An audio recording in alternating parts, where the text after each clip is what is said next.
Get fit in pink. Train with us. Next exercise, classic squat.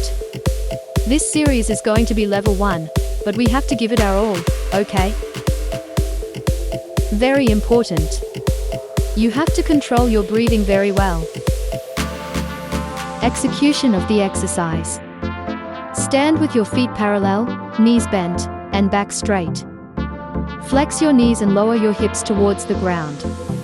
If you lower your hips too much, make sure there is no discomfort in your knees or back.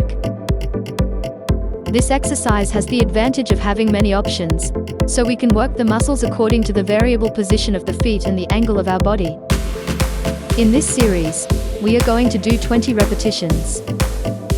This is one of the most beloved exercises in the world of fitness and sports training.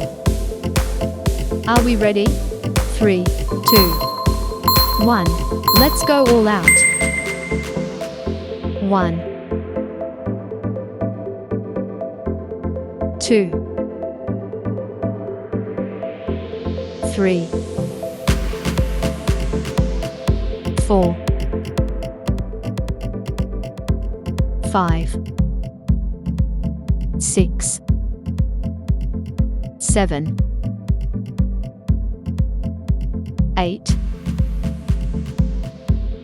9, 10. We work especially on the thighs and glutes, although good technique is necessary for its proper execution. Squats are perfect for strengthening the glutes, thighs, especially the inner thigh area, and also help to stabilize the pelvis. 15, 16, 17, 18, 19, 20. Stop. Good job. Shall we move on to the next exercise? Tell us in the comments, where would you rank this exercise out of 10? If you like these videos, give us a like, and don't forget to subscribe by activating the notification bell so you can be the first to see all the exercises we are uploading for you. Thanks for watching.